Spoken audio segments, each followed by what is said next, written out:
Parmi les événements du jeu 1945 Air Force, deux événements sont proches l'un de l'autre, armement et équipement moteur.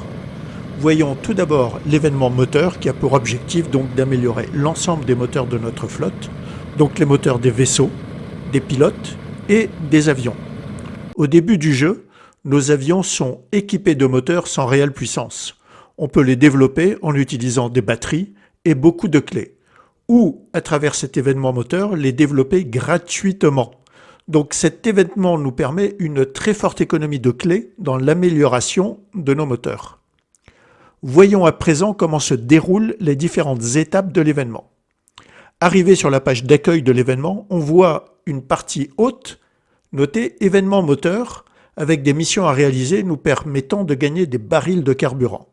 On verra par la suite que c'est totalement optionnel. Ensuite, la partie réacteur qui nous permet de naviguer sur les différents grades, donc grade 1, grade 2, grade 3 et enfin grade 4, qui sera inutile pour notre équipe actuellement parce qu'il faut avoir des avions de niveau grade 4 pour pouvoir y gagner des moteurs de ce niveau. Dans cette zone réacteur, on note un stock de batteries, actuellement 165 dans mon cas, et on gagne déjà des batteries en regardant des publicités. Donc, chaque jour, il est conseillé de regarder les pubs pour chaque grade. Et pour chaque grade, il y a 5 publicités à voir. Donc, grade 1, 5 publicités par jour. Chaque publicité rapporte 5 barils, ce qui nous fait 25 points par jour pour grade 1. Idem, 5 pubs par jour pour grade 2, donc 25 points. Et même chose pour le grade 3. On regardera par la suite les boutons fission nucléaire, chargement de la batterie et renforcement moteur.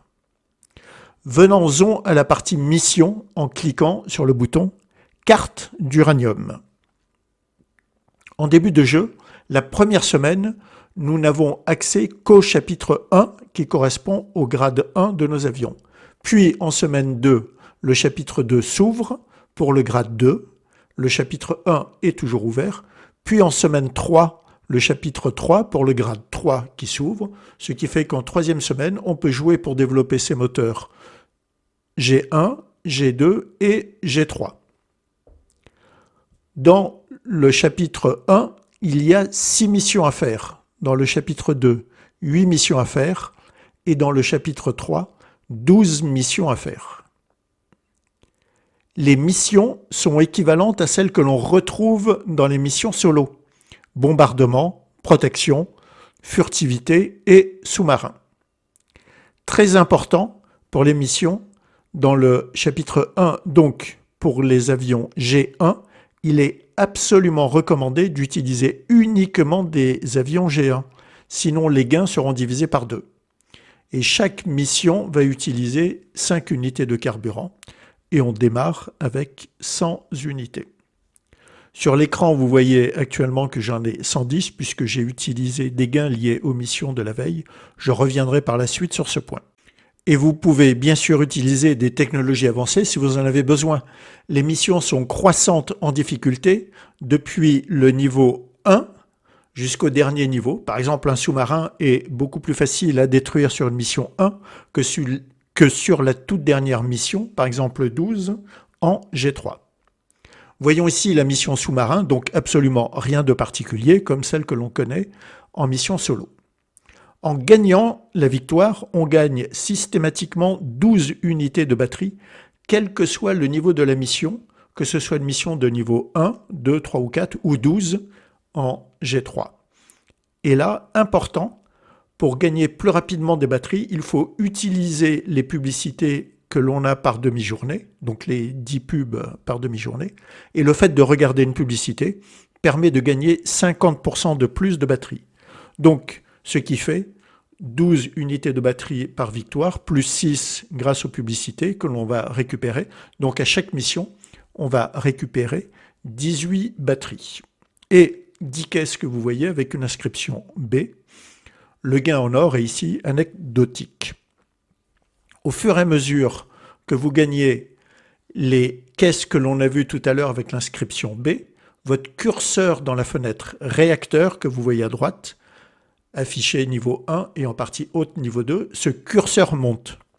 Quand vous atteignez le niveau 1, vous pouvez améliorer les moteurs de l'appareil. Quand vous arrivez au niveau 2, ce sera donc là pour le pilote, et niveau 3, ce sera pour l'avion. Voyons en détail sur un de mes avions où retrouver ces améliorations moteurs. Vous cliquez bien évidemment sur le bouton « Améliorer le moteur ». Vous voyez que lors de l'événement précédent, j'ai pu développer partiellement les 4 composantes de mon moteur d'avion. À noter que chaque étoile m'aurait coûté, si j'avais fait les développements en dehors de cet événement moteur, donc par étoile, une batterie et 2400 clés. Et ça uniquement pour les G1, donc regardez en G3 ce que cela coûte. Pour chaque avion, il y a 4 composantes sur le moteur que l'on va développer, et en passant son doigt sur l'un des 4 composants, on voit ce qu'apporte ce composant. Donc ici, pour le moteur de combat, on voit que le moteur permet d'augmenter les dégâts de l'avion.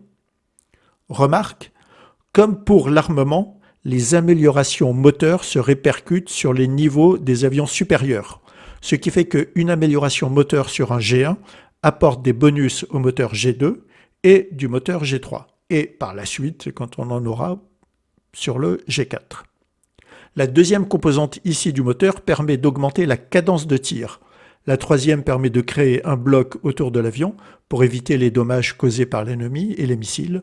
Et enfin, la dernière composante, puisque j'ai un avion avec une récupération d'urgence, permet de récupérer d'urgence l'avion lorsqu'il est détruit et de récupérer actuellement 8% de sa santé, alors qu'initialement, je n'ai récupéré que 5%. Là, je vous montre un autre avion G1 de ma flotte. Vous voyez que les composantes de son moteur sont différentes de celles que l'on a précédemment. Il y en a une qui est vraiment intéressante, car elle permet d'augmenter les dégâts totaux de tous les avions qui participent à la bataille.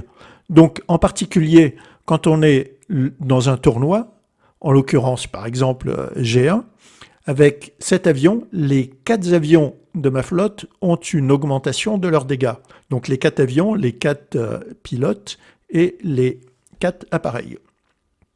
Ainsi, au niveau de la stratégie d'équipement des moteurs de vos avions, je conseille de pousser au maximum le développement de son avion leader et uniquement cette composante sur un de vos appareils, si vous l'avez bien sûr, que vous mettez dans votre équipe d'attaque. Donc, sans développement, cet avion apporte 5% de bonus dégâts à l'ensemble des avions qui participent à la bataille. Et idem, cette autre composante du moteur d'avion apporte un bouclier pour tous les avions qui participent à la bataille. Et ici, donc, améliore la santé totale de l'escouade, avions, ailiers et appareils, de 10% également. Et là, j'en ai fait aucun développement sur cet avion. Alors que sur cet autre avion, j'ai développé le moteur pour l'amélioration des dégâts totaux de tous les avions qui participent à la bataille. Et vous voyez que de 5%, je suis monté à un gain uniquement avec une étoile de 9% de dégâts. Donc je vais continuer à poursuivre l'amélioration ici. Je vous montre ici les améliorations faites lors de l'événement précédent sur mon appareil G3. À noter que 2 couleurs d'étoiles existent. Donc tout d'abord, quand on développe, les étoiles sont de couleur orange, puis quand vous avez 5 étoiles couleur orange, on poursuit avec des vertes, et à nouveau jusqu'à 5 vertes, et je pense qu'il doit y avoir encore une suite. Donc revenons à notre fenêtre réacteur, dont nous avons vu le bouton central, chargement de la batterie, donc qui permet de faire évoluer les moteurs d'avion. Voyons le bouton fission nucléaire, que je considère comme optionnel et qui vous permet de miser et de gagner éventuellement plus de batterie. Le bouton chargement de la batterie, donc on a vu tout à l'heure pour faire évoluer ces moteurs, et le besoin de batterie est indiqué. Donc par exemple pour mon appareil G1, pour gagner des étoiles orange, il me faut 32 unités de batterie, et sur cet autre appareil maintenant, puisque j'ai mes 5 étoiles orange, pour gagner des vertes, il me faut 97 unités de batterie. Et enfin, le dernier bouton, renforcement du moteur, correspond, comme pour l'armement, à un bonus, mais qui ne va durer que 1 mois après la fin de l'événement. Donc normalement, quand l'événement touche à sa fin, l'objectif est d'utiliser toutes les batteries que l'on a en stock pour ces améliorations moteurs. Et il ne devrait rester quasiment plus rien si on a optimisé l'ensemble de ces achats. Pour info, la réinitialisation du jeu se fait tous les jours à minuit. Donc je vous conseille en première semaine pour toutes les missions G1 de faire les pubs pour gagner 50% de batterie supplémentaire. En semaine 2, de faire le matin vos missions G1 avec les publicités et l'après-midi, les missions G2, idem avec les publicités. En semaine 3, je fais le matin les 10 missions G3 avec les pubs et l'après-midi, les 2 missions restantes G3 avec les pubs, plus les 8 missions G1, idem avec les pubs. Et toutes les missions G1, donc sans pub, puisque toutes les pubs du matin et de l'après-midi sont déjà passées. Cela permet d'améliorer vraiment très rapidement l'efficacité de ces avions.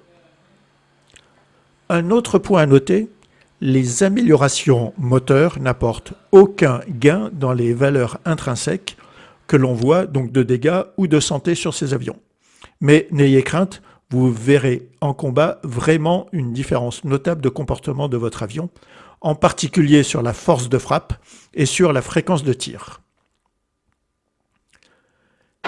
Question: est-ce qu'avec les 100 unités de carburant, je peux faire en semaine 3 toutes les missions G1, G2, G3? La réponse est claire, c'est oui, car le matin, on va démarrer avec 10 unités de carburant, et toutes les 6 minutes, on gagne une unité de carburant, donc par heure, 5 carburants. Donc croyez-moi, on en a assez, mais si on n'optimise pas ces attaques tôt le matin et en début d'après-midi, vous pouvez en fin de journée prendre les 10 unités de carburant disponibles par mission réalisée, donc celles que l'on voit dans la partie événement moteur. Donc, en résumé, cet événement vaut vraiment le coup car il est facile, il permet d'économiser beaucoup de clés et de batteries, et d'ailleurs ce sont généralement plein de batteries en stock pour ce développement moteur. Il demande par contre de s'organiser pour jouer le matin et l'après-midi à partir de la 2e semaine de l'événement. Et bien sûr, le temps mis sur l'événement va occulter le temps de jeu ailleurs, et généralement ce que l'on va sacrifier, c'est le farming.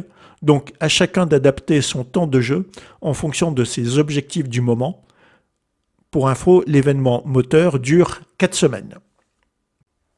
Enfin, dernier bonus pour ceux qui sont restés jusqu'au bout, surtout ne vous précipitez pas pour développer vos moteurs, attendez quelques jours et vous aurez un bonus en réduction de 10% sur le coût du développement.